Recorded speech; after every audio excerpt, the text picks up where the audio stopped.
Hello friends. So welcome to our channel pharma achievers. आज के session में हम लोग जीपैट 2023 का जो क्वेश्चंस थे, केमिस्ट्री रिलेटेड जो क्वेश्चंस थे, शिफ्ट जो 2 था, सो उसमें जो केमिस्ट्री रिलेटेड क्वेश्चंस आए थे उन्हीं को हम डिस्कस करेंगे। और वीडियो को आप लोग एंड तक देखिए, क्योंकि यहाँ पे हम हर एक क्वेश्चंस के जो आंसर्स हैं उसका कंप्लीट डिस्कशन करेंगे। ओके, तो चलिए शुरू करते हैं। सो पहला जो क्वेश्चन था, that is your nucleophilic substitution reaction shown by, कौन सा रिएक्शन? ये ऑप्शंस थे आपके, गॉर्स्ची रिएक्शन, ओके, देन था चिची-बाविन रिएक्शन, देन था Robinson Gabriel synthesis and Howard reaction. So यहाँ पे पूछा गया था आपको कि इनमें से कौन सा जो रिएक्शन है जो कि आपका क्या करता है ना, न्यूक्लियोफिलिक सब्स्टिट्यूशन रिएक्शन करता है। तो यहाँ पर राइट आंसर है आपका Chichibabin reaction. Okay, so we'll see the explanation. तो चिची-बाविन रिएक्शन में क्या होता है आपका, आप देखेंगे कि ये आपका न्यूक्लियोफिलिक सब्स्टिट्यूशन रिएक्शन है। यहाँ पे आपका सोडियम एमाइड NaNH2 यूज होता है इन पेरिडीन। तो जब सोडियम एमाइड इसका जो NH2 माइनस ये जो है, ये आपका क्या करेगा, एक न्यूक्लियोफिल फाइल की तरह आपका काम करेगा। ये क्या होगा, nucleophilic attack of amide amine. ये जो NH2 है, एमीन जो है, इसका क्या होगा, न्यूक्लियोफिलिक अटैक होगा। कहाँ पे ना, ग्रुप एट अल्फा पोजीशन। ये जो pyridine के नाइट्रोजन के बेसिस पे जो अल्फा पोजीशन है, यहाँ पे आपका होगा, यहाँ पे आपका क्या होगा, न्यूक्लियोफाइल अटैक करेगा। न्यूक्लियोफाइल अटैक करने के बाद क्या होगा, ये जो डबल बॉन्ड है, ये आपका नाइट्रोजन के ऊपर आ जाएगा as a minus charge, lone pair of जो इलेक्ट्रॉन पेयर है वो आ जाएगा। नेक्स्ट स्टेप में आपका क्या होगा ना, ये जो इलेक्ट्रॉन नाइट्रोजन के ऊपर आए, ये फिर से वापस जाएगा, आपका ये बॉन्ड को डबल बॉन्ड में कन्वर्ट कर देगा। यहाँ पर आप देखेंगे तो जैसे ही यहाँ पे डबल बॉन्ड करेगा, ये जो हाइड्रोजन है यहाँ पे NH2 जुड़ा है, तो एक और बॉन्ड है जो कि हाइड्रोजन है, वो क्या हो जाएगा आपका, यहाँ से निकल जाएगा एज ए H माइनस। यहाँ बहुत इंटरेस्टिंग चीज है कि यहाँ पे H माइनस की तरह ये क्या हो रहा है, निकल रहा है। नेक्स्ट स्टेप में क्या होगा, ये जो H माइनस निकला, ये जो एमीन है NH2 का, जो एक हाइड्रोजन को लेके वो H2 गैस की तरह निकलेगा। ठीक है, तो यहाँ पर H प्लस निकलने के बाद इस नाइट्रोजन पे क्या आ गया, नेगेटिव चार्ज आ गया। तो इसको कौन सेटिस्फाई करेगा ना, H प्लस, हम इसमें देंगे H2O, तो ये H प्लस आयन जाएगा और यहाँ पे आपका क्या करेगा, इसमें NH बना देगा। सो ओवरऑल आपका क्या बनेगा, NH2। जो pyridine है उसके सेकेंड पोजिशन में आपका क्या होगा, pyridine के सेकेंड पोजिशन में आपका एमिनो ग्रुप जुड़ जाएगा। तो ओवरऑल pyridine से आपको क्या मिलेगा, 2 एमिनो आपका pyridine मिलेगा। ठीक है, इसमें क्या मिलेगा आपका, pyridine से 2 एमिनो pyridine मिलेगा via nucleophilic substitution reaction. Okay, बाकी जो ऑप्शंस थे, जो आपका था गॉरेस्ची रिएक्शन, यहाँ पे क्या होता है ना, यहाँ पे इस रिएक्शन में आप देखेंगे कि एल्किल एसीटो एसीटेट, ये है जो CH3CO RCOOR डैश, एल्किल आपका एसीटो एसीटेट, ये किसके साथ रिएक्ट करता है ना, सायानो एसीटेट एस्टर के साथ, सायानो एसीटेट एस्टर के साथ इन प्रेजेंस ऑफ एमीन। तो ये क्या बनाता है, सब्स्टिट्यूटेड pyridine बनाता है। ठीक है, सब्स्टिट्यूटेड pyridine बनाता है। तो दिस, यहाँ पे क्या होता है, रीअरेंजमेंट ऑफ हाइड्रोजन, जनरली यहाँ पे रीअरेंजमेंट ऑफ हाइड्रोजन देखने को मिलता है। इसके साथ साथ और जो ऑप्शंस थे आपके पास, जो था आपका रॉबिन्सन गैब्रियल सिंथेसिस। तो रॉबिन्सन गैब्रियल सिंथेसिस में क्या होता है ना, देखिए यहाँ पे 2 एल्किल एमिनो कीटोन, ये आपका alkyl alkyl alkyl amino, sorry, 2 acyl amino ketone, तो RCONH, तो ये क्या हो गया, RCO आपका एसाइल, ये NH एमिनो, और फिर R1CO R2, तो ये आपका कीटोन है। तो 2 एसाइल एमिनो कीटोन जो होगा, ये आपका रॉबिन्सन गैब्रियल सिंथेसिस अगर होगा, तो इसमें क्या होगा, रिंग क्लोजर होगा। यहाँ पे देखिए, यहाँ पे रिंग क्लोजर हो रहा है, और ये बनाएगा क्या ना, ऑक्साजोल बनाएगा। क्या बनाएगा ये, ऑक्साजोल बनाएगा। यहाँ पे ऑक्साजोल बनेगा, तो इंटरमोलिक्यूलर रिएक्शन ये होता है, सॉरी इसमें। ठीक है, तो इस इंटर ना होके ये इंट्रा मॉलिक्यूलर होगा, इंट्रा मॉलिक्यूलर होगा। Okay, intermolecular reaction takes place here. तो यहाँ पे डिहाइड्रेशन होता है, उसके बाद इंटरमॉलिक्यूलर इंट्रामॉलिक्यूलर रिएक्शन होगा, उसके बाद जो हाइड्रोजन है देखिए उसका क्या होगा, यहाँ पे डबल बॉन्ड हुआ, यहाँ पे डबल बॉन्ड ये है, तो यहाँ पे क्या होता है ना, डिहाइड्रेशन होता है, हाइड्रोजन निकल जाता है and lead to the formation of oxazole. क्या बनाता है, ऑक्साजोल बनाता है। ओके, सो इसके बाद आपका लास्ट जो ऑप्शन था दैट वाज हावर्थ रिएक्शन। ये भी इंटरेस्टिंग एक रिएक्शन है, इसको भी हम देख लेते हैं। तो हम यहाँ पे सारे ऑप्शंस को डिस्कस कर रहे हैं ये मद्देनजर रखते हुए कि जो ऑप्शंस हैं, क्योंकि हमारा जो नेक्स्ट एग्जाम होगा जीपैट का एग्जाम रहेगा, उसमें क्वेश्चंस जनरली रिपीट नहीं होता, पर अगर आपका कॉन्सेप्ट क्लियर है और आप सारे ऑप्शंस को अच्छे से देखेंगे तो उससे आपको क्या है, आगे क्वेश्चन सॉल्व करने में वो इजी रहेगा। ठीक है, सो कॉन्सेप्ट जो है वो इंपॉर्टेंट है, क्वेश्चन कहाँ से आया है उसको बैकग्राउंड देखना इंपॉर्टेंट है। तो उसी लिहाज से हम देख रहे हैं हावर्थ रिएक्शन में क्या होता है, यहाँ पे फिडेल क्राफ्ट रिएक्शन होता है। ठीक है, एरीन। ठीक है, यहाँ पे बेंजीन को देख देख के हम एग्जाम्पल देके डिस्कस करेंगे। Like benzene with succinic anhydride, यहाँ पे ये है आपका succinic anhydride, Fidel craft reaction होगा तो देखेंगे यहाँ पर क्या होगा, आपका ये जो है ये जुड़ेगा, CO CH2 ये CH2 और फिर ये हो जाएगा COOH। ठीक है, उसके बाद इसमें क्या होता है, रिडक्शन होता है, तो यहाँ पे जो CO है ये हो जाएगा CH2, ये CH2 हो गया। उसके बाद इसमें इंट्रामोलिक्यूलर फिडेल क्राफ्ट रिएक्शन होता है।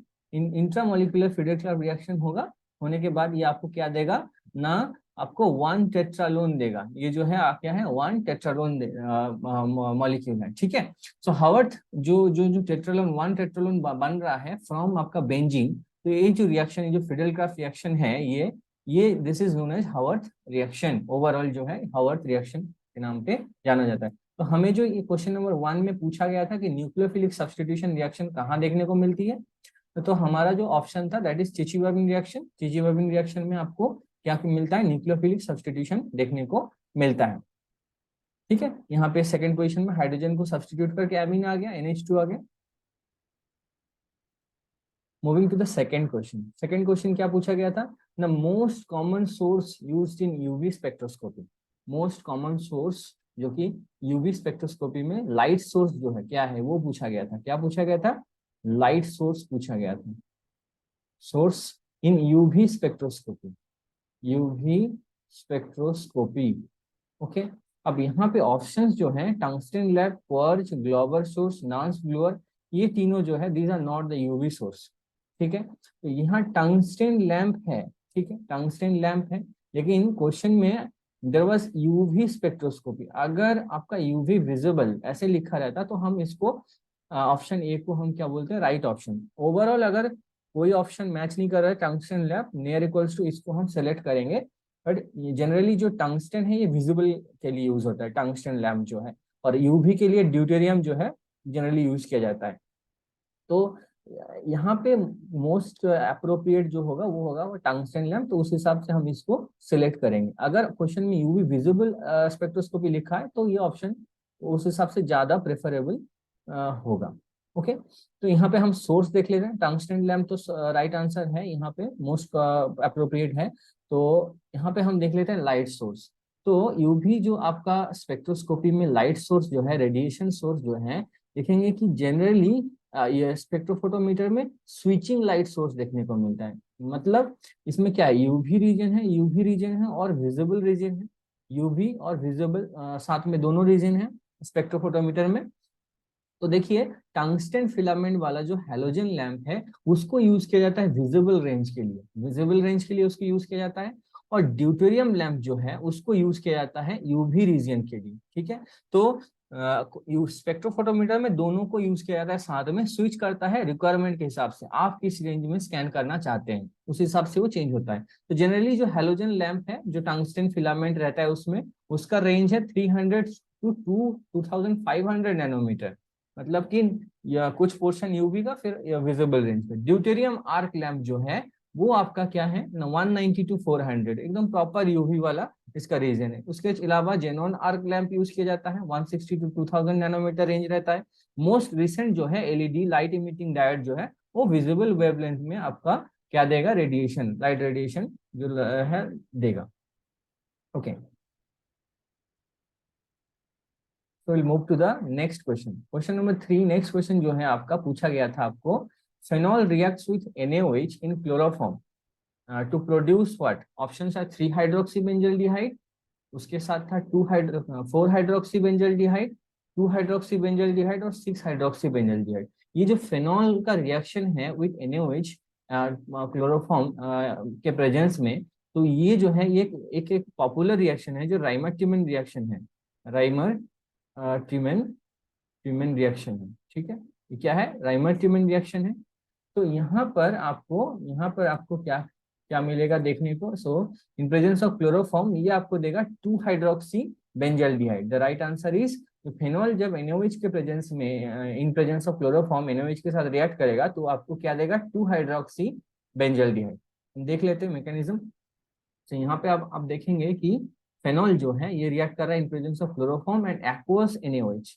तो आपको ये क्या देगा, 2 हाइड्रोक्सी, 1 2 ये 3 4 5 6, तो 2 हाइड्रोक्सी बेंजल्डिहाइड है ये जो है आपका, दिस इज योर बेंजल्डिहाइड, जिसके 2 पोजीशन में OH है, तो इसको हम बोल रहे हैं 2 हाइड्रोक्सी बेंजल्डिहाइड। इसको हम ऑर्थो हाइड्रोक्सी, ये ऑर्थो पोजीशन में हो सकता है, ऑर्थो हाइड्रोक्सी बेंजल्डिहाइड बोल सकते हैं, और इसको हम सैलिसाइल्डिहाइड भी बोल सकते हैं। क्या बोल सकते हैं, सैलिसाइल्डिहाइड। ओके, सो फेनॉल जब क्लोरोफॉर्म के प्रेजेंस में आपको ट्रीट करते हैं NaOH के साथ, ठीक है, तो यहाँ पे क्या होता है, एक एल्डिहाइड ग्रुप फेनॉल में क्या हो जाता है, CHO ग्रुप जुड़ जाता है, attached at the ortho position of the phenolic OH। इसके ऑर्थो पोजीशन में CHO जुड़ता है, तो ये बनाता है आपका ऑर्थो हाइड्रोक्सी बेंजल्डिहाइड और 2 हाइड्रोक्सी बेंजल्डिहाइड और सैलिसाइल्डिहाइड। ठीक है, तो overall reaction is known as Reimer Tiemann reaction.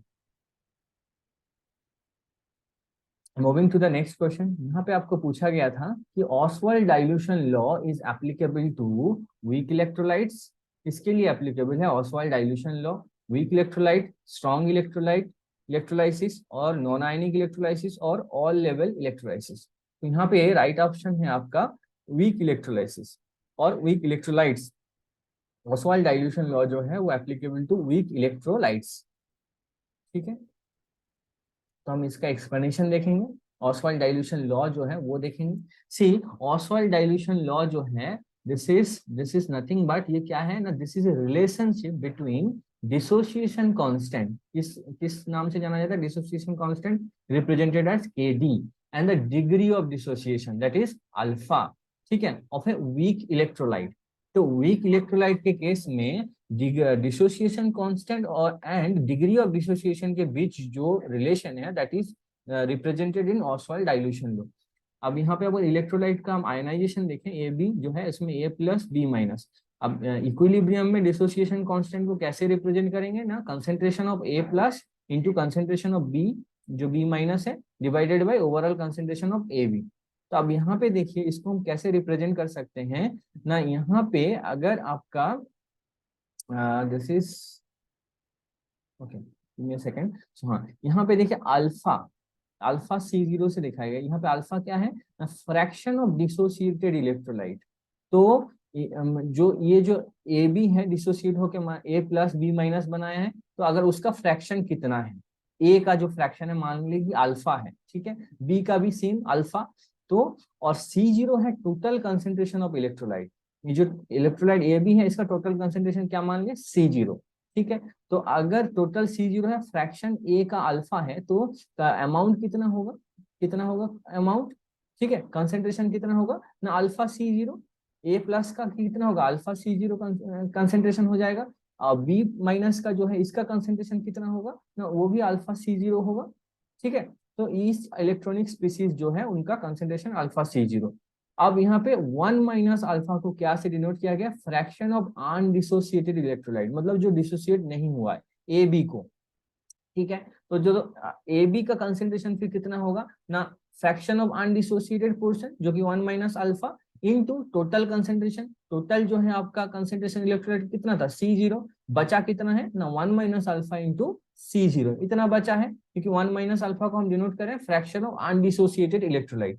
तो आपका 1 - अल्फा इंटू C0 जितना की कंसेंट्रेशन जो कि बचा हुआ है अनडिसोसिएटेड इलेक्ट्रोलाइट का, तो ये क्या हो जाएगा, alpha square into C0 C0 square भी होगा, नीचे C0 कट जाएगा तो एक C0 बचा रहेगा, तो alpha square divided by 1 - alpha into C0, ये हो गया आपका जो डिसोसिएशन कांस्टेंट और आपका जो डिग्री ऑफ डिसोसिएशन के बीच रिलेशन। यहाँ पे आप देखने वाली बात है कि अगर बहुत ही वीक इलेक्ट्रोलाइट होगा, वेरी वीक इलेक्ट्रोलाइट होगा, तो उस केस में क्या होगा ना, जो फ्रैक्शन है अल्फा, डिसोसिएशन फ्रैक्शन जो है वो बहुत छोटा होगा, एस ओवरऑल कंसेंट्रेशन अगर 1 माने तो उससे बहुत छोटा है। ठीक है, तो इसलिए अगर हम यहाँ पे जो 1 - अल्फा है, 1 - अल्फा को हम क्या कर सकते हैं, प्रोपोर्शनल टू 1 कंसीडर कर सकते हैं। 1 - अल्फा बहुत ही छोटा है तो उसको हम 1 मान सकते हैं। अगर हम इसको 1 - अल्फा को 1 मान ले तो तब डिसोसिएशन कांस्टेंट क्या हो जाएगा, alpha square into C0 divided by जो 1 - अल्फा है वो 1 हो जाएगा, तो बचा रहेगा अल्फा स्क्वायर C0।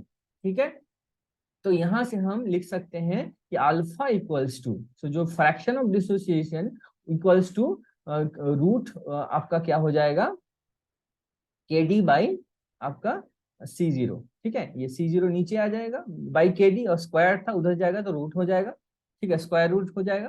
तो this is the overall relation between dissociation fraction, ठीक है, डिसोसिएशन जो है आपका डिग्री ऑफ डिसोसिएशन अल्फा और एंड डिसोसिएशन कांस्टेंट के बीच आपका रिलेशन। तो आप अगर देखेंगे कि डिग्री ऑफ डिसोसिएशन आपका क्या है, इनवर्सली प्रोपोर्शनल है, क्यूब स्क्वायर रूट है किसका ना, कंसेंट्रेशन का। ठीक है, टोटल कंसेंट्रेशन ऑफ इलेक्ट्रोलाइट का। तो the degree of dissociation of weak electrolyte is proportional to the inverse square root of the concentration. ये आपका फाइनल कंक्लूजन जो है, degree of dissociation alpha weak electrolyte के केस में आपका inverse square root of concentration के साथ ये प्रोपोर्शनल है। तो this is represented in Ostwald dilution law. Will move to the next question, question number 5। यहाँ पे पूछा गया था कि रिंग प्रेजेंट इन डानाजोल। ठीक है, ऑप्शंस में थे आपके क्या थे, आइसोऑक्साजोल, थायाजोल, पायराजोल और पायरोल। तो यहाँ पे डानाजोल के केस में आपका क्या रहता है ना, आइसोऑक्साजोल रिंग रहता है। यहाँ पे क्या रहता है, आइसोऑक्साजोल रिंग रहता है। Will see the structure of danazol, एक बार देख लेंगे हम यहाँ पे। सो सी, ये स्टेरॉइड न्यूक्लियस है, यहाँ पे आपका क्या है, ये जो है ये आइसो ऑक्सएजोल, ऑक्स मतलब ऑक्सीजन, एजो मतलब नाइट्रोजन, तो ऑक्सएजोल ये है आपका न्यूक्लियस। ठीक है, तो डानाजोल में आपका क्या रहता है, आपका आपका ये पेंटासाइक्लिक है, 5 रिंग देखने को मिल रहा है आपको। ठीक है, यहाँ पे 17 पोजीशन में आपका C ट्रिपल बॉन्ड C देखने को मिल रहा है। ठीक है, और ये आपका ऑक्सएजोल इसमें न्यूक्लियस है। यहाँ का अगर हम देखेंगे, इसका केमिकल नेम देखेंगे, so this is chemical name, ये देखेंगे 2,3-आइसोऑक्साजोल। ये जो है आइसोऑक्साजोल 17 अल्फा इथाइनाइल टेस्टोस्टेरॉन, ये जो है इथाइनाइल इसको बोला जा रहा है, 2 कार्बन, ट्रिपल बॉन्ड है, C ट्रिपल बॉन्ड C है, 2 कार्बन, तो इथाइनाइल बोला जाए इसको। और हम बोल सकते हैं 17 अल्फा इथाइनाइल 17 बीटा हाइड्रोक्सी, क्योंकि एक OH भी है, एंड्रोस्ट 4 इन, ये जो डबल बॉन्ड है इसको बोलते हैं 4 पोजीशन में इन है, तो एंड्रोस्टेट 4 इन 2,3-D आइसोऑक्साजोल, 2,3-D कनेक्टिविटी यानी इसमें आइसोऑक्साजोल।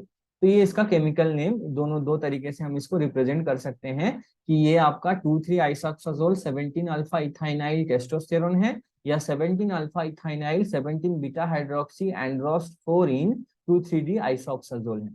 तो ये जो है आपका डानाजोल, ये क्या है ना, this is a synthetic androstane steroid derivative of testosterone. ठीक है, सिंथेटिक डेरिवेटिव ऑफ टेस्टोस्टेरोन है। कहाँ यूज किया जाता है, एंडोमेट्रियोसिस ट्रीटमेंट में, फिब्रोसिस्टिक ब्रेस्ट डिजीज में, एंजियोइडियमा में इसको यूज किया जाता है। ठीक है, ये मैकेनिज्म क्या है ना, ये क्या करते हैं ना, सेक्स हार्मोन्स को एक्टिवेट करते हैं। ठीक है, जैसे कि आपका androgen receptor, progesterone receptor, estrogen receptor, mainly androgen receptor के साथ ये हाई एफिनिटी के साथ बाइंड होता है, और इसके साथ साथ ये इनहिबिट करता है स्टेरॉइडोजेनेसिस में जो एंजाइम्स इन्वॉल्व हैं उनको इनहिबिट करता है। So danazol is a synthetic derivative of testosterone, androstane steroid derivative. Okay, इसमें आइसोऑक्साजोल न्यूक्लियस रहता है और इसमें आपका इथाइनाइल रहता है, 17 पोजीशन में C ट्रिपल बॉन्ड C रहता है।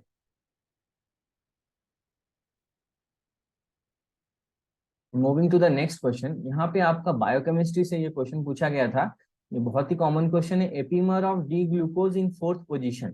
ठीक है, तो डी ग्लूकोज की फोर्थ पोजीशन में कौन जो है, फोर्थ पोजीशन एपीमर कौन है? ऑप्शंस में था D mannose, D galactose, D fructose and D glucose. तो यहाँ पे जो आपका राइट ऑप्शन है that is your D galactose. Okay, fourth position epimer जो डी ग्लूकोज का है वो क्या है ना, आपका डी गैलेक्टोज है। देख लेंगे इसको एक बार, सॉरी। सो यहाँ पे देखिए, पहले तो हम जान लेते हैं कि एपीमर क्या है। ठीक है ना, एपीमर अगर शुगर के केस में डिफरेंट दो अगर आपको केमिकल स्ट्रक्चर हमें देखने को मिल गया, दो कॉन्फ़िगरेशन हमें देखे जिसका केमिकल फॉर्मूला सेम है, ठीक है, बट उसमें जो ओरिएंटेशन है, फंक्शनल ग्रुप्स की ओरिएंटेशन, 3D ओरिएंटेशन, अगर एक पर्टिकुलर कार्बन में, एक पर्टिकुलर कार्बन में, वन कार्बन में, एक कार्बन में वो चेंज देखने को मिलेगा, दो मॉलिक्यूल जिनके केमिकल फॉर्मूला सेम, बट एक पर्टिकुलर कार्बन एटम में उसमें क्या देखने को मिलेगा ना, कॉन्फ़िगरेशन डिफरेंट देखने को मिलेगा। ठीक है, other than the reference carbon atom. ये जो है आपका, ये जो CH OH फिफ्थ कार्बन जो है, अगर ग्लूकोज की बात करें तो ये जो OH है ये रेफरेंस आपका कार्बन है जिसके बेसिस पे DL कॉन्फ़िगरेशन डिसाइड होता है। तो इसको छोड़ के बाकी जो कार्बन बचे हैं, chiral carbon, obviously chiral carbon, chiral carbon, carbon, तो वो कायरल कार्बन में कोई एक पर्टिकुलर कायरल कार्बन में अगर डिफरेंस होगा ओरिएंटेशन में, तो एक दूसरे के वो क्या कहलाएंगे, एपीमर कहलाएंगे। ठीक है, यहाँ देखिए केमिकल फॉर्मूला में D glucose and D galactose में कोई चेंज नहीं है, CHO CHOH CHOH CHOH CHOH CH2H यहाँ पर भी सेम है। बट देखिए यहाँ पे फोर्थ पोजीशन में जो कार्बन है, इसमें देखिए ग्लूकोज में OH जो है वो राइट की तरफ है, और गैलेक्टोज में उसी फोर्थ पोजीशन में जो OH है वो लेफ्ट की तरफ है। तो यहाँ पे कॉन्फ़िगरेशन में चेंज है, कॉन्फ़िगरेशन में क्या है, चेंज है। ठीक है, कॉन्फ़िगरेशन में चेंज है, कौन से पोजीशन की कार्बन में ना, फोर्थ कार्बन में। तो ये एक दूसरे के क्या कहलाएंगे ना, C4 एपीमर कहलाएंगे, फिर एपीमर कहलाएंगे on the basis of carbon 4, तो इसलिए ये एक दूसरे का क्या हो जाएगा, C4 एपीमर होंगे। ठीक है,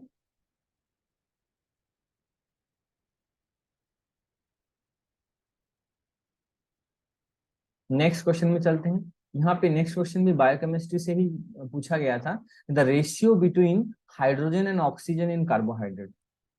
अब यहाँ पे जनरली आपका क्या होता है, आपको जो कार्बोहाइड्रेट होता है उसका फॉर्मूला क्या रहता है, CnH2O होल एन रहता है। ठीक है, तो उसमें हाइड्रोजन एंड ऑक्सीजन का आपको क्या बोला था, रेशियो। बहुत ही इजी क्वेश्चन है। तो यहाँ पे जो आंसर है इसका, इसका आंसर जो है वो that is your option C.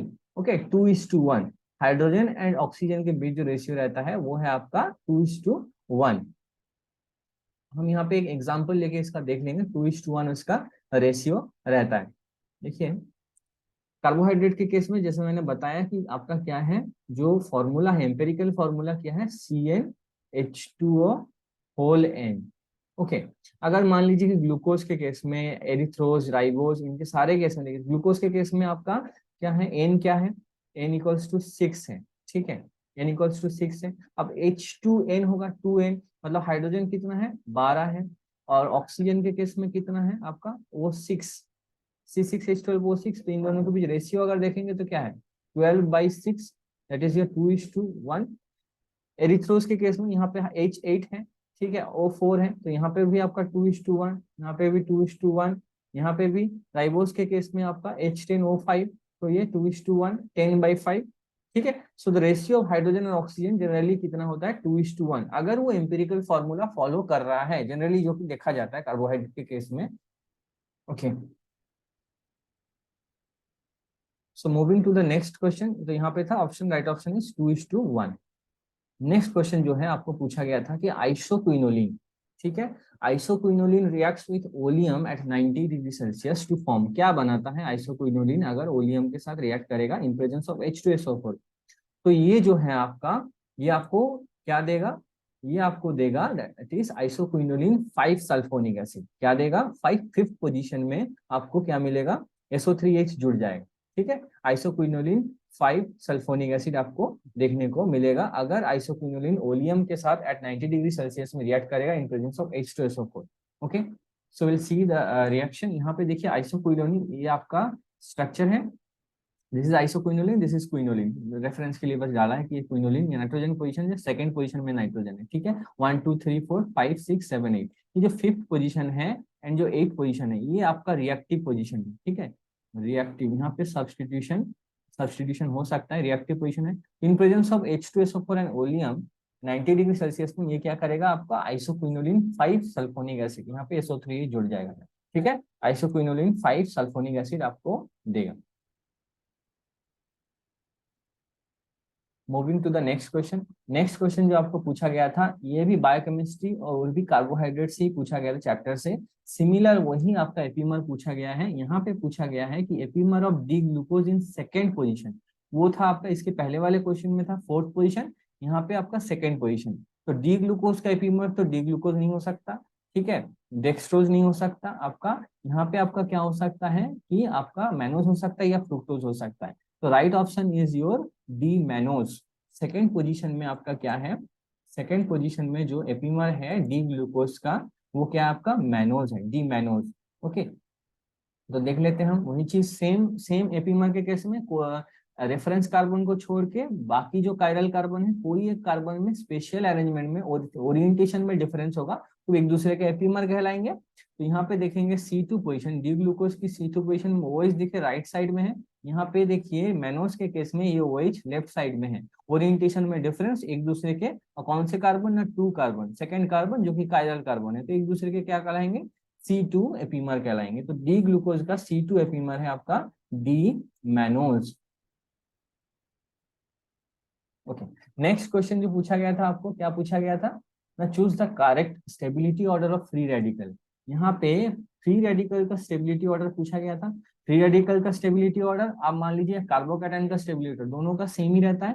And the right answer for this, सबसे ज्यादा जो स्टेबल रहता है फ्री रेडिकल के केस में आपका कौन रहता है, टर्शियरी, फिर उसके बाद आपका secondary, primary and methyl radical. तो ऑप्शन बी यहाँ पे आपका क्या हो जाएगा, करेक्ट ऑप्शन हो जाएगा। ऑप्शन बी यहाँ पे आपका करेक्ट ऑप्शन हो जाएगा, ठीक है। तो देख लेते हैं कैसे स्टेबिलिटी प्रोवाइड करता है कार्बोकैटायन या फ्री रेडिकल के केस में आपका टर्शियरी कैसे सबसे ज्यादा स्टेबल होता है। देखिए यहाँ पे ये आपका टर्शियरी फ्री रेडिकल है, यहाँ पे 3 एल्किल सब्सटीट्यूशन है, सेकेंडरी के केस में 2 है, प्राइमरी केस में 1 है, और मिथाइल के केस में एल्किल नहीं है, हाइड्रोजन है। अब ऑर्डर स्टेबिलिटी ऑर्डर इसका सबसे ज्यादा क्यों, देखिए जो यहाँ पे कार्बोकैटायन है इलेक्ट्रॉन डेफिसिट स्पीसीज है, ठीक है, इसको इलेक्ट्रॉन चाहिए, तो कौन इसको इलेक्ट्रॉन दे सकता है, नेबरिंग जो ग्रुप्स रहेंगे। अब नेबरिंग ग्रुप्स में इलेक्ट्रॉन रहेगा, रिच होगा मॉलिक्यूल, तो ही वो दे पाएगा। तो ये आर ग्रुप इंडक्टिव इफेक्ट के थ्रू इसको क्या कर सकता है, इलेक्ट्रॉन स्टेबिलिटी दे सकता है। तो जिसके पास ज्यादा है सराउंडिंग में वो ज्यादा स्टेबल होगा।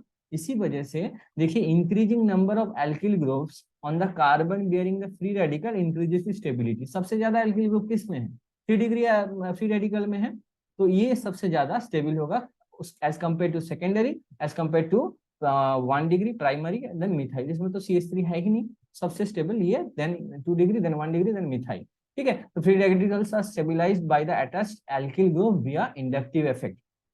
ये जो है आर ग्रुप है, अगर मिथाइल रहता मान लीजिए CH3 है या इथाइल, तो भैया इंडक्टिव इफेक्ट इसको स्टेबिलिटी प्रोवाइड करेगा। इसमें डेफिसिट है, ये इसको फुलफिल करेगा, स्टेबिलाइज करेगा। सिमिलरली कार्बोकैटायन के केस में भी यही ऑर्डर फॉलो होता है, 3 degree 2 degree 1 degree and methyl. Moving to the next question, यहाँ पे आपको क्या पूछा गया था, calculate the lambda max of the following compound, ठीक है।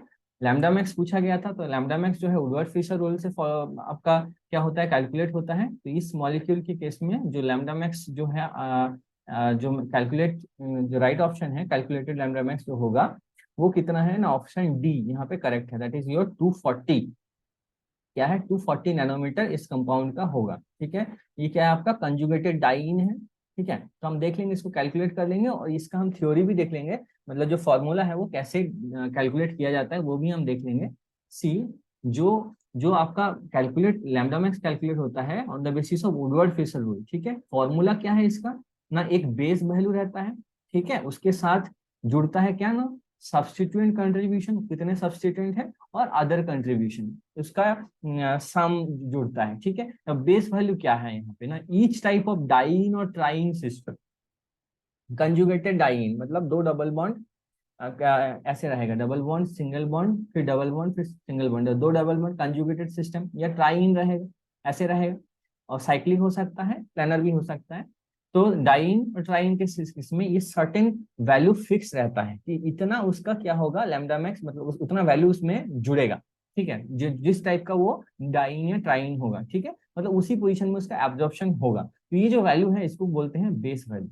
और उसके साथ बाकी सब्स्टिट्यूएंट जो जुड़ेंगे वो उसका वैल्यू जुड़ेगा। जैसे कि आप देखेंगे होमो एन्युलर डाइन, ये जो स्ट्रक्चर है किसका है, होमो एन्युलर डाइन। एक ही आपका conjugated double bond, double bond single bond फिर डबल बॉन्ड, तो ये कंजुगेटेड सिस्टम है। तो कंजुगेटेड सिस्टम एक ही रिंग के अंदर है, तो इसको बोलेंगे होमो एन्युलर डाइन। इसके बेस वैल्यू है 253, याद रखना है इस चीज को। हेटेरो, कभी कभी एग्जाम में वैल्यू दिया भी जाता है, हेटेरो एन्युलर डाइन। इसमें देखेंगे हेटेरो एन्युलर डाइन मतलब कि एक सिंगल रिंग में नहीं होगा, दो रिंग में होगा। साइक्लिक डाइन, ये साइक्लिक है, diene having conjugated double bond at different ring. इस रिंग में देखिए एक डबल बॉन्ड, फिर ये सिंगल बॉन्ड, फिर ये डबल बॉन्ड, ये डबल बॉन्ड फिर सिंगल बॉन्ड, फिर ये डबल बॉन्ड, फिर ये सिंगल बॉन्ड। ये कंजुगेटेड सिस्टम है, पर एक रिंग में नहीं है, दो रिंग में है। ये हो जाएगा हेटेरो एन्युलर डाइन। अगर हेटेरो एन्युलर डाइन है तो उसका बेस वैल्यू हो जाएगा 215 नैनोमीटर। ठीक है, उसके बाद क्या है, एक्सोसाइक्लिक डबल बॉन्ड। अब एक्सोसाइक्लिक डबल बॉन्ड क्या है, जैसे यहाँ पे से दो है, ये दो रिंग है और इसमें कंजुगेटेड डाइईन है, double bond single bond, double bond single bond, लेकिन एक डबल बॉन्ड का जो एटॉम है, इस ये वाला डबल बॉन्ड का जो एटॉम है, ये जो कार्बन, यहाँ पे कार्बन, यहाँ पे ये कार्बन इस रिंग के साथ जुड़ा हुआ है, इस रिंग के साथ जुड़ा है, तो उसको क्या बोलेंगे, एक्सोसाइक्लिक डबल बॉन्ड। इस वाले डबल बॉन्ड को फिर हम क्या बोलेंगे, एक्सोसाइक्लिक डबल बॉन्ड बोलेंगे। See, double bond in which one of the double bond atom, मतलब ये जो एटम है, एक दोनों में से एक क्या रहेगा, पार्ट ऑफ द रिंग, इस रिंग का पार्ट है, यहाँ पे ये कार्बन इस रिंग का पार्ट है, तो उसको ऐसा अगर होगा तो उस डबल बॉन्ड को हम एक्सोसाइक्लिक डबल बॉन्ड बोलेंगे। ठीक है, एक्सोसाइक्लिक डबल बॉन्ड बोलेंगे। और ईच एक्सोसाइक्लिक डबल बॉन्ड अगर रहेगा, जितना रहेगा उसके साथ उसके वजह से 5 नैनोमीटर करके आपका क्या होगा, वैल्यू जुड़ जाएगा जब हम कैलकुलेट करेंगे लैम्डा मैक्स। ओके, तो एक्सोसाइक्लिक डबल बॉन्ड के लिए आपका कितना जुड़ेगा, 5 जुड़ेगा। हेटेरोएन्युलर डाइन होगा तो 215, होमो एन्युलर होगा तो 253, 253 नैनोमीटर। इसके साथ और भी सब्सटीट्यूशन है, जैसे कि आपका डबल बॉन्ड एक्सटेंडिंग कंजुगेशन। ठीक है, अगर क्या होगा ना, more double bonds present other than conjugated, conjugated double bonds के छोड़ के और भी अगर डबल बॉन्ड रहेगा तो उसको हम क्या बोलेंगे ना, उसको हम डबल बॉन्ड एक्सटेंडिंग कंजुगेशन बोलेंगे, और उसके लिए 30 नैनोमीटर ऐड होता है। इसके साथ साथ एल्किल सब्स्टिट्यूएंट और रिंग रेसिड्यू के लिए जुड़ता है 5 नैनोमीटर। ठीक है, अगर ओ आर रहेगा, ओ आर मतलब आर इज एल्किल ग्रुप, मतलब मान लीजिए कि OCH3 ऐसा रहेगा तो उसके लिए 6 नैनोमीटर। हेलोजन रहेगा क्लोरीन ब्रोमीन तो 5 नैनोमीटर, और OCO CH3 रहेगा तो कोई जुड़ेगा नहीं, कोई 0 नैनोमीटर। अब यहाँ पे एक चीज है कि एल्किल सब्स्टिट्यूएंट रिंग रेसिड्यू क्या है, इसी का ही एग्जांपल हम ले लेते हैं। तो यहाँ पे आप देखेंगे, यहाँ पे आपका डबल बॉन्ड है, यहाँ पे आपका डबल बॉन्ड है, यहाँ पे सब्स्टिट्यूशन है। अब इस जगह पे रिंग रेसिड्यू क्या है, नहीं, जो कंजुगेटेड सिस्टम है, कंजुगेटेड सिस्टम है, double bond single bond double bond, इसके साथ जो आपका बॉन्ड जुड़ा है, ये बॉन्ड जुड़ा है CH3, ये बॉन्ड जुड़ा है, यहाँ पे एक बॉन्ड जुड़ा है, यहाँ पे एक बॉन्ड जुड़ा है, तो ये उसका क्या हो जाएगा, रिंग रेसिड्यू। तो यहाँ पे कितने हैं, 3 रिंग रेसिड्यू है, और एक सब्स्टिट्यूशन है, ये क्या है, CH3, तो टोटल क्या हो जाएगा, 4। तो अगर रिंग रेसिड्यू रहेगा या एल्किल सब्स्टिट्यूशन रहेगा तो उनके लिए जुड़ता है 5। ठीक है, तो रिंग रेसिड्यू समझ में आया कि अगर ऐसे मान लीजिए आपका सिस्टम है, यहाँ पे आपका डबल बॉन्ड है, यहाँ पे डबल बॉन्ड है, तो ये आपका रिंग रेसिड्यू, ये वाला बॉन्ड और ये वाला आर्म। ठीक है, ये 3 आपका क्या हो गया, रिंग रेसिड्यू। और यहाँ पे कुछ बाहर, रिंग के बाहर जो रहेगा वो आपका सब्स्टिट्यूशन हो जाएगा। तो अभी हमारा जो क्वेश्चन था उसमें आपको पूछा गया था ये स्ट्रक्चर। अब ये क्या है, ये आपका क्या है, ये एक ही रिंग के अंदर है क्या, नहीं, 2 रिंग है उसमें, ये है आपका कंजुगेशन है, कंजुगेटेड सिस्टम है। ये हेटेरो एन्युलर डाइईन है, ये क्या है, हेटेरो एन्युलर है। तो हेटेरो एन्युलर के लिए बेस वैल्यू कितना था, 215 नैनोमीटर। ओके, तो बेस वैल्यू 215 यहाँ पे जुड़ गया हेटेरो एन्युलर डाइईन के लिए।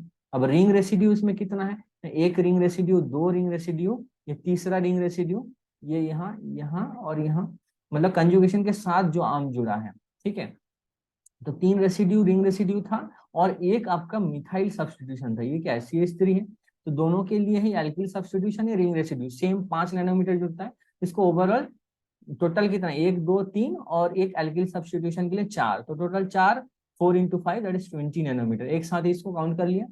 अब इसके साथ एक और चीज है, यहाँ पे देखेंगे एक्सोसाइक्लिक डबल बॉन्ड हमको देखना पड़ेगा। अब देखिए ये जो डबल बॉन्ड है, इसका जो एक एटॉम, ये कार्बन इस न्यूक्लियस के साथ जुड़ा है, इस न्यूक्लियस के साथ जुड़ा है, मतलब ये हो गया एक्सोसाइक्लिक डबल बॉन्ड। ये जो डबल बॉन्ड है एक्सोसाइक्लिक के लिए कितना जुड़ता है ना, 5 नैनोमीटर जुड़ता है।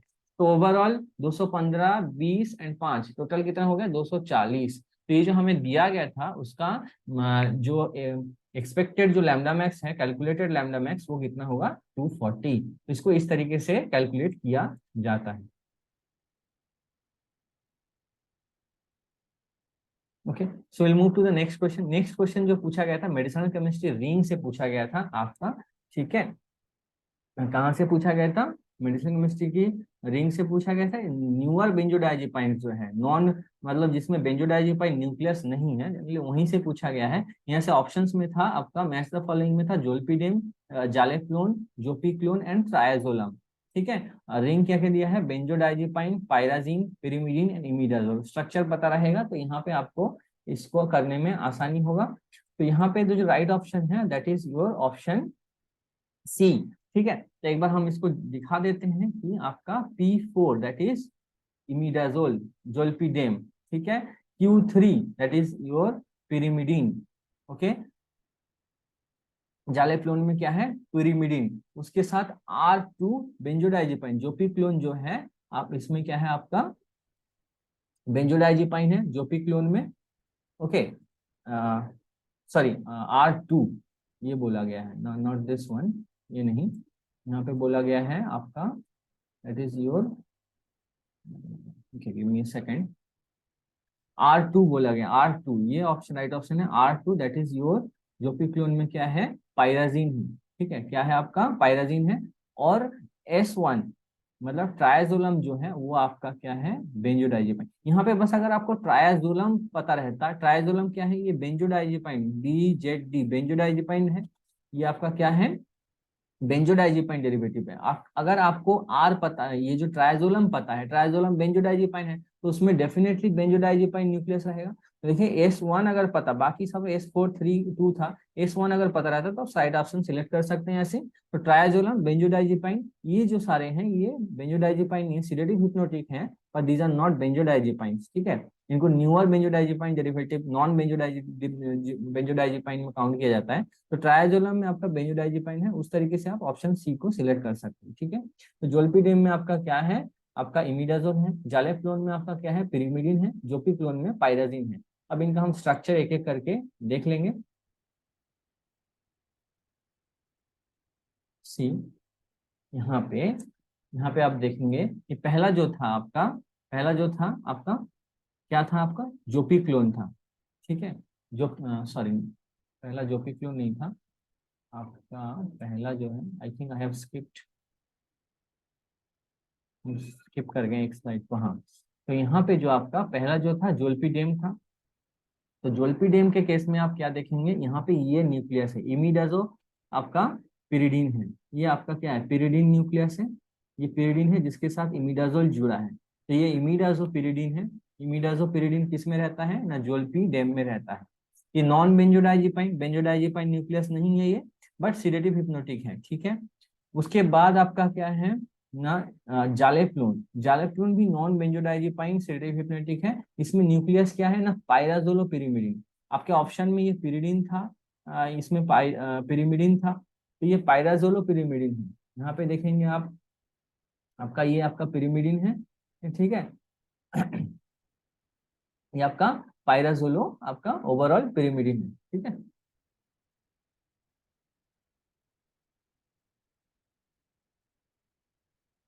इसके बाद जो और ऑप्शंस थे आपका, जो तीसरा जो ऑप्शन था दैट इज जो जोपी क्लोन था। तो जोपी क्लोन के केस में आप देखेंगे यहाँ पे क्या है ना, पाइरोलो, ये जो है न्यूक्लियस है, ये पाइरोलो, पाइरोलो ये आपका पायराजीन है। ये जो न्यूक्लियस है ये आपका क्या है पायराजीन है। तो ये पाइरोलोपाइराजिन किस में है, जोपिक्लोन के केस में, ये भी नॉन बेंजोडाइजिपाइन सेडेटिव है। लास्ट में जो मैं बोल रहा था कि आपका ट्रायाजोलम जो है वो क्या है, सेडेटिव हिप्नोटिक बेंजोडाइजिपाइन है। ठीक है, ये बेंजोडाइजिपाइन है, यहाँ पे बेंजोडाइजिपाइन न्यूक्लियस है। ठीक है, और बेंजोडाइजिपाइन में भी यहाँ पे देखिए ट्रायाजोल है, तो ये क्या है, ट्रायाजोलो बेंजोडाइजिपाइन, उसी वजह से इसका नाम ट्रायाजोलम है। ट्रायाजोल रिंग है इसमें बेंजोडाइजिपाइन में, तो ओवरऑल ट्रायाजोलो बेंजोडाइजिपाइन, इसमें ट्रायाजोलो बेंजोडाइजिपाइन न्यूक्लियस है। ठीक है, तो जो बाकी सारे हैं वो है आपका non benzodiazepine sedative hypnotic, triazolam जो है benzodiazepine sedative hypnotic. Okay, next question move करते हैं। यहाँ पे आपका पूछा गया था कि यहाँ पे पूछा गया था, रिएक्शन दे दिया गया था, पूछा गया था कि ए बी सी जो है वो क्या है। ठीक है, रिएजेंट क्या है। पहले देखिए यहाँ पे एल्कीन है। ठीक है, CH3CH2 CH double bond CH2, ये एल्कीन है। यहाँ पे ए दिया गया है, उसमें क्या हो रहा है, ब्रोमिनेशन हो रहा है। ठीक है, Br जुड़ रहा है, फाइन गुड। उसके बाद क्या हो रहा है, बी जो दिया गया उसमें क्या हुआ ना आपका, इसमें क्या निकला, यहाँ पे एक बियर चला गया और यहाँ से CH2 बियर था। अच्छा, ये आपका CH बियर होना चाहिए, ये CH2 नहीं होगा। 1 2 3 4, हाँ, ये CH होना चाहिए। तो यहाँ से एक हाइड्रोजन, यहाँ से बियर लेके H बियर निकल गया।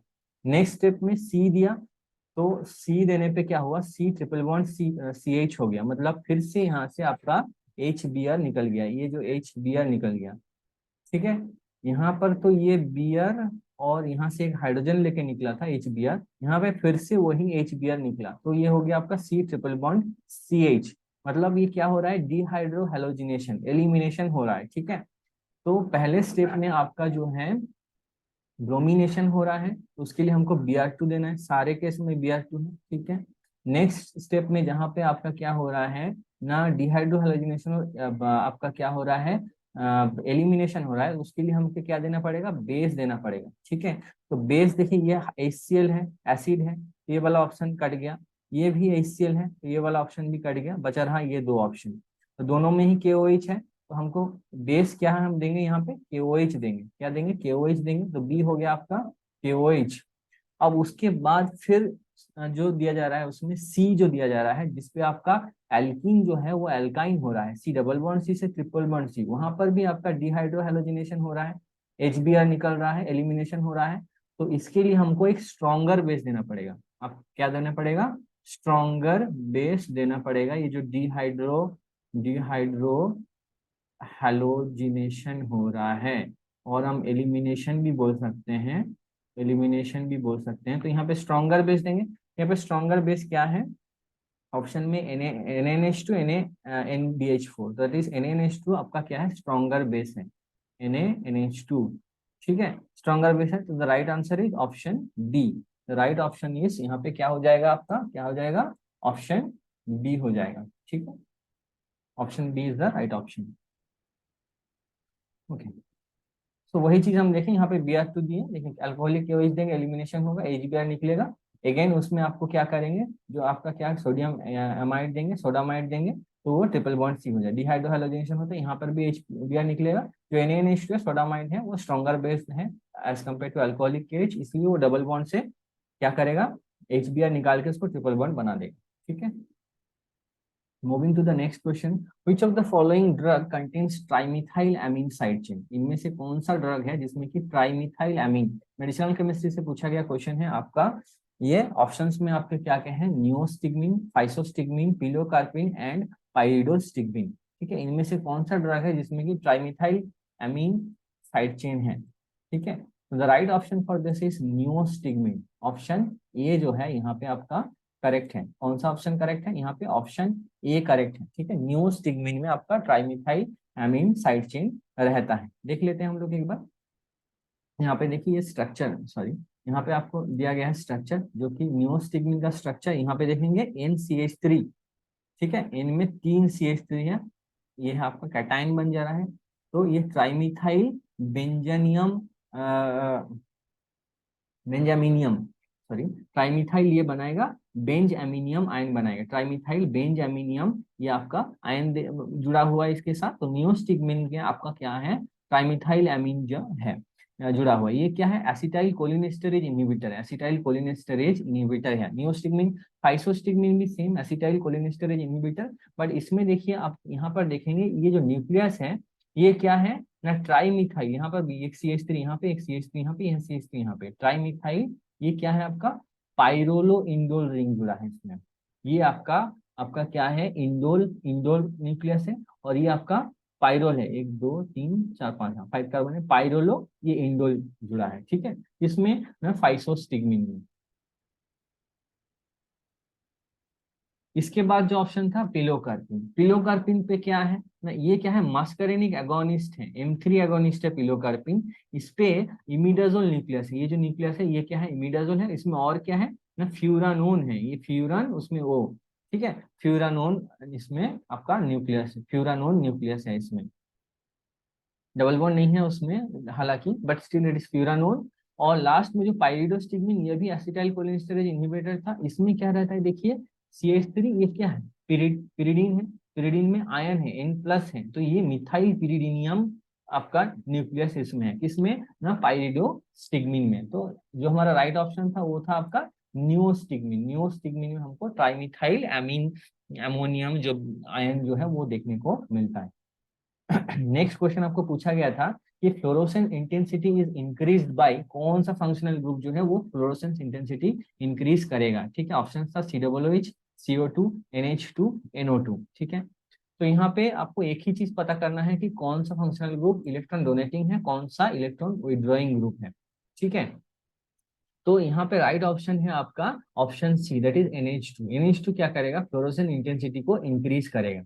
ओके तो यहाँ पे जो इलेक्ट्रॉन विड्रॉइंग ग्रुप होगा, क्यों मैं ये बात कर रहा हूँ ना, इलेक्ट्रॉन विड्रॉइंग ग्रुप्स जो है जैसे कि NO2, COOH, हैलाइड्स, ठीक है, ये क्या करते हैं? डिक्रीज कर देते हैं फ्लोरोसेंस को। फ्लोरोसेंस को फ्लोरोसेंस को क्या करता है? डिक्रीज करता है या डिस्ट्रॉय कर देता है। कौन ना? इलेक्ट्रॉन विड्रॉइंग ग्रुप्स, ठीक है। और इलेक्ट्रॉन डोनेटिंग ग्रुप जो है, इलेक्ट्रॉन डोनेटिंग ग्रुप्स जो है लाइक आपका NH2 या आपका OH, ये क्या करते हैं ना, ये आपका इंक्रीज करता है फ्लोरोसेंस। ये क्या करते हैं? फ्लोरोसेंस को बढ़ा देते हैं। तो आपको वही चीज पूछा गया था, मतलब घुमा के आपको पूछा गया था कि इनमें से कौन सा इलेक्ट्रॉन डोनेटिंग है, कौन सा इलेक्ट्रॉन विड्रॉइंग ग्रुप है। तो डोनेटिंग है आपका NH2, तो वही फ्लोरोसेंस इंटेंसिटी को इंक्रीज करेगा। Okay, moving to the next question. So next question जो आपको पूछा गया था वो था कि in which reaction copper powder is used as a catalyst. Reactions कौन से आपको ऑप्शन में दिए गए थे ना, Meerwein Ponndorf Verley reduction, MPV reduction भी इसको बोला जाता है, Sandmeyer reaction, Wittig reaction, Gattermann synthesis, ठीक है। ये आपके ऑप्शंस थे। तो कॉपर पाउडर कहाँ पे आपका यूज किया जाता है? Right option for this is Gattermann synthesis. Gattermann synthesis में आपका कॉपर पाउडर यूज किया जाता है, ठीक है। सैंडमायर रिएक्शन में भी कॉपर रहता है, लेकिन उसमें कॉपर आपका क्या रहता है? हैलाइड यूज किया जाता है, ठीक है। So right option is Gattermann synthesis. हम देख लेंगे एक एक करके, सारे सिंथेसिस हम देख लेंगे। जैसा कि मैंने पहले ही बताया था कि यहाँ पे हम बस राइट ऑप्शन नहीं देखेंगे, सारे ऑप्शंस को हम डिस्कस करेंगे, क्योंकि नेक्स्ट जो एग्जाम जीपैट रहेगा जहाँ पे मान लीजिए कि वहाँ पे कॉन्सेप्ट आपका क्लियर रहेगा, तो आप कर पाएंगे क्वेश्चंस को। डिफरेंट थोड़ा क्वेश्चन होगा तो भी कर पाएंगे, ठीक है, क्योंकि क्वेश्चन रिपीट जनरली जीपैट में नहीं होता। So Gattermann reaction is used to get chlorobenzene और bromobenzene from benzene diazonium chloride, ठीक है। ये आपका C6H5N2Cl, ये जो है बेंजीन डाइजोनियम क्लोराइड, उसमें क्या था? कॉपर पाउडर और HCl या आपका HBr देंगे। अगर आपको क्लोरोबेंजीन चाहिए तो आप HCl देंगे, ब्रोमोबेंजीन चाहिए तो आप HBr देंगे। तो आपको ऐसे हेलोजन क्या होगा आपको मिलेगा, सब्सटीट्यूट डाइजोनियम क्लोराइड में आपको Cl मिलेगा, तो बेंजीन में आपको क्लोरोबेंजीन मिलेगा, ठीक है। तो आपको यहाँ से कॉपर पाउडर HCl देंगे तो आपको क्लोरोबेंजीन और N2 गैस निकलेगा यहाँ से। तो गटरमैन रिएक्शन में आपको इन presence of copper powder and HCl आपको क्या मिलेगा? क्लोरोबेंजीन मिलेगा। कहाँ से ना? बेंजीन डाइजोनियम क्लोराइड से। जो दूसरे ऑप्शंस थे क्या था आपका? सॉरी, दूसरे जो ऑप्शंस थे सैंडमायर रिएक्शन था। जैसा कि मैं बता रहा हूँ इस सैंडमायर में भी आपका क्या है ना, कॉपर यूज होता है, लेकिन ये आपका क्या है? सॉल्ट यूज होता है, कॉपर हैलाइड, कॉपर क्लोराइड, ठीक है। तो यहाँ पे क्या होता है ना, बेंजीन डाइजोनियम सॉल्ट जो है, ये सॉल्ट बनता कहाँ से है ना? एनिलीन से बनता है। एनिलीन में NaNO2 और HCl देंगे तो ये N2Cl बनेगा, डाइजोनियम बेंजीन डाइजोनियम सॉल्ट बनेगा। तो यहाँ आपका डाइजोनियम सॉल्ट में आपका कॉपर CuCl देंगे, जो सॉल्ट है वो देंगे, तो डाइजोनियम सॉल्ट जो है वो किस में कन्वर्ट हो जाएगा, वही आपका हैलाइड में कन्वर्ट होगा, एराइल हैलाइड में ही कन्वर्ट होगा। पर यहाँ पे डिफरेंस क्या है, वहां पे आपका कॉपर पाउडर और एचसीएल यूज किया गया था, यहाँ पे आपका कॉपर हैलाइड यूज किया था। ठीक है। नेक्स्ट मेरविन पॉन्डर बार्ले रिडक्शन जो है, इसमें क्या होता है ना, इसमें आपका एल्डिहाइड और कीटोन जो है, ठीक है, कार्बोनिल ग्रुप कंटेनिंग जो मॉलिक्यूल है, उसका जो कार्बोनिल ग्रुप है वो क्या होता है, रिड्यूस होता है। रिड्यूस होकर क्या बनाता है ना, आपका अल्कोहल बनाता है, इन प्रेजेंस ऑफ, किसके प्रेजेंस में, एक अल्कोहल के प्रेजेंस में। एंड आपका क्या है, ये आपका एल्यूमिनियम AlOR3। ठीक है। जनरली ये जो कैटलिस्ट है, ये कैटलिस्ट क्या यूज होता है, ये यूज होता है एल्यूमिनियम आइसोप्रोपोक्साइड यूज होता है। ठीक है। CH3 होल 3Al, ये क्या होता है, generally aluminium isopropoxide as a catalyst use करते हैं। और ये जो अल्कोहल है, जो R3CHOH R4, ये जनरली यूज होता है isopropyl alcohol, that is your nothing but CH3CH, ये आपका CH3, ये आपका OH, ये आइसोप्रोपाइल अल्कोहल यहाँ पे यूज होता है। तो अगर मान लीजिए कि आइसोप्रोपाइल अल्कोहल है और यहाँ पे अगर आप कोई कीटोन यूज कर रहे हैं या एल्डिहाइड रख रहे हैं, तो उसमें क्या होगा, ये जो एल्डिहाइड और कीटोन होगा वो क्या हो जाएगा, आपका अल्कोहल में कन्वर्ट हो जाएगा। और ये जो आपका आइसोप्रोपाइल अल्कोहल या जो भी अल्कोहल था, वो आपका क्या होगा, कीटोन में कन्वर्ट हो जाएगा। ठीक है।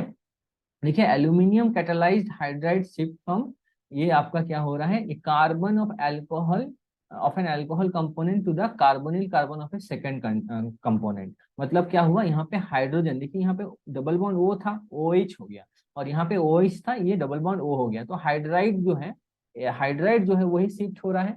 ठीक है। तो आपका कीटोन से क्या हो रहा है, कार्बोनिल कार्बन से आपका कार्बोनिल कार्बन में हाइड्रोजन अटैच हो रहा है, कहाँ से हो रहा है ना, अल्कोहल से। तो जनरली यहाँ पे अल्कोहल जो है वो है आपका आइसोप्रोपाइल अल्कोहल, और जो कैटलिस्ट है वो है एल्यूमिनियम आइसोप्रोपोक्साइड। इसको हम क्या बोलेंगे, मेरविन पॉनड्रॉप बार्ले वार्ले पॉनड्रॉप रिडक्शन बोलेंगे। ठीक है। तो सीधा साधा याद रखना है कि आपका जो कार्बोनिल है वो रिड्यूस होकर अल्कोहल देगा।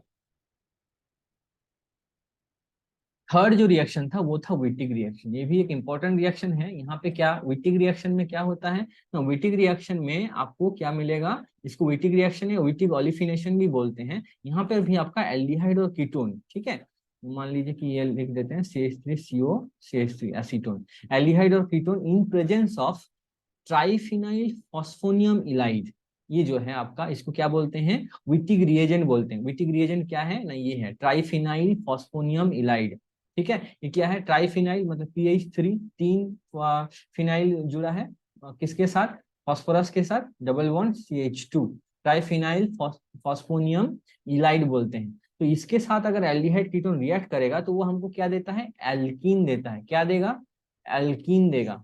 ठीक है, एल्कीन देगा, और ट्राइफिनाइल फॉस्फीन ऑक्साइड देगा। ये ट्राइफिनाइल फॉस्फीन ऑक्साइड देगा आपका, PH3, तीन फिनाइल P डबल बॉन्ड वो देगा। तो अब ध्यान से देखेंगे, देखिए एल्डिहाइड और कीटोन में जो डबल बॉन्ड वो था, वो क्या हो गया, डबल बॉन्ड CH2 उसमें जुड़ गया। क्या जुड़ा उसमें, double bond CH2, double bond O हट गया, क्या जुड़ा, डबल बॉन्ड CH2, ये वाला पोर्शन जुड़ गया, यहाँ पे आ गया, और ये डबल बॉन्ड O इसमें आ गया। यहाँ देखें, अगर आर्बिट्रेरली सोचे हम, ओवरऑल प्रोडक्ट को देखें, तो यहाँ पे आपका एल्डिहाइड कीटोन में क्या होता है, कन्वर्ट होता है इनटू, एल्डिहाइड और कीटोन कन्वर्ट होता है इनटू एल्कीन में। ठीक है, in presence of triphenyl phosphonium Allied, जो कि विटिक रिएजेंट है। तो ये जैसे मान लीजिए कि यहाँ पे क्या है, CH3 है, कुछ नहीं है, मतलब CH3 है, CH3CO CH3, ये CH3C CH3 डबल बॉन्ड वो था, ये डबल बॉन्ड CH2 हो गया, एल्कीन बन गया। और फॉस्फोरस इलाइड जो था वो PH3P डबल बॉन्ड O हो गया, तो ट्राइफिनाइल फॉस्फीन बना गया। ये जो रिएक्शन है आपका, this is known as Wittig reaction. ठीक है। एल्डिहाइड कीटोन से एल्कीन बनता है in presence of Wittig reagent, that is triphenyl phosphonium ylide. Moving to the last question of today session, जो कि पूछा गया था कि which of the following reaction undergoes nucleophilic, इनमें से कौन सा जो है आपका न्यूक्लियोफिलिक रिएक्शन क्या होगा, आपका न्यूक्लियोफिलिक जो है आपका रिएक्शन शो करेगा। ओके, ये आपको पूछा गया था। Give me a second. Okay, तो इनमें से कौन सा आपको पूछा गया था कि न्यूक्लियोफिलिक रिएक्शन होगा, ऑप्शंस में था Kolbe reaction, Friedel Crafts alkylation, Corey House synthesis, Finkelstein reaction.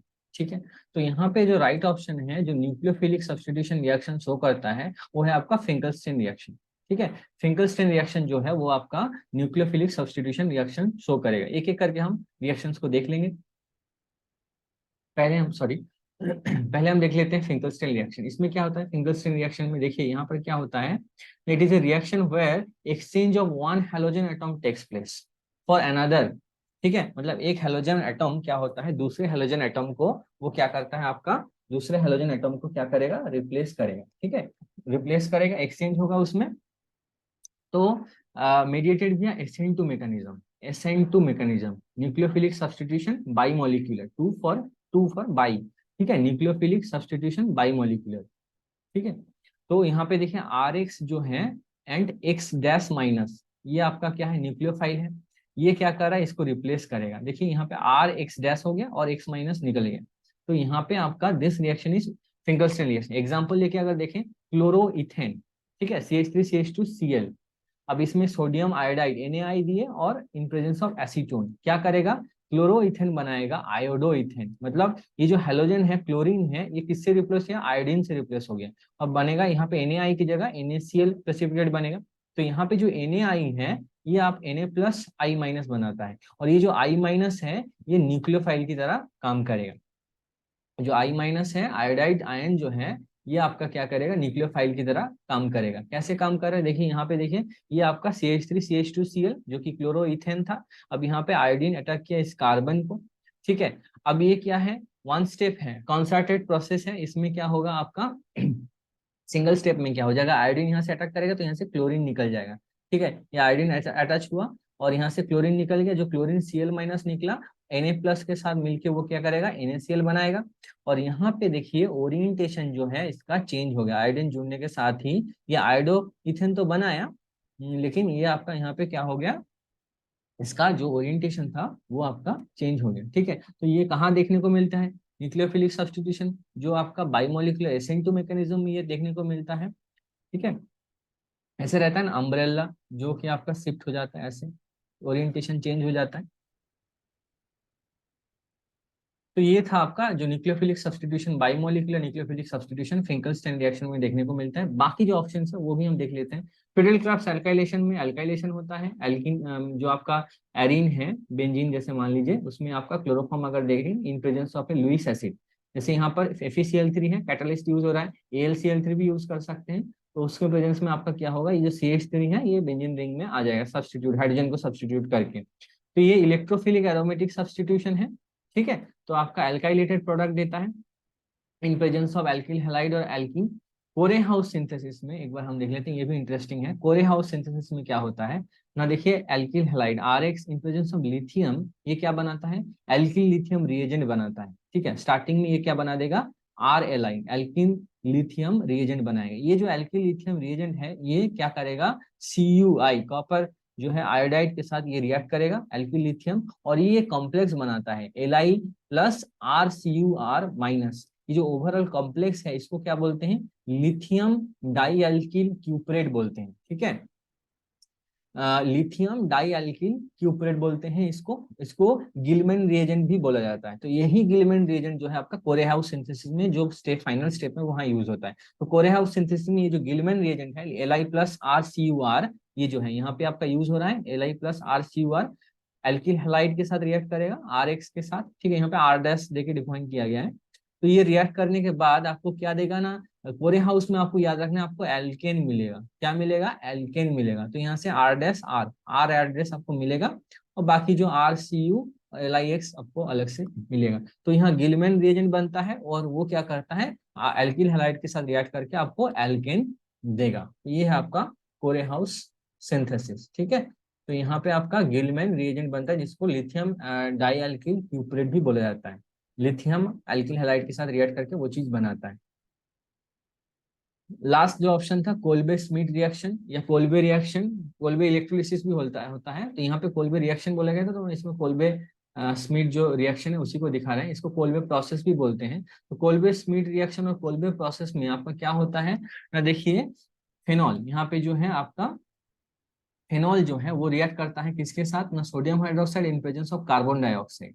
ठीक है, तो फेनोक्साइड आयन बनाता है, उसमें एसिड देते हैं तो क्या होगा, फेनॉल में एक COO जुड़ जाएगा, क्या बनाएगा, सैलिसाइलिक एसिड बनाएगा। ठीक है, फेनॉल में CO2 NaOH देंगे, फेनोक्साइड बनेगा, H2SO4 देंगे, एसिड बना देगा, तो आपका COOH और OH रहेगा, सैलिसाइलिक एसिड बना देगा।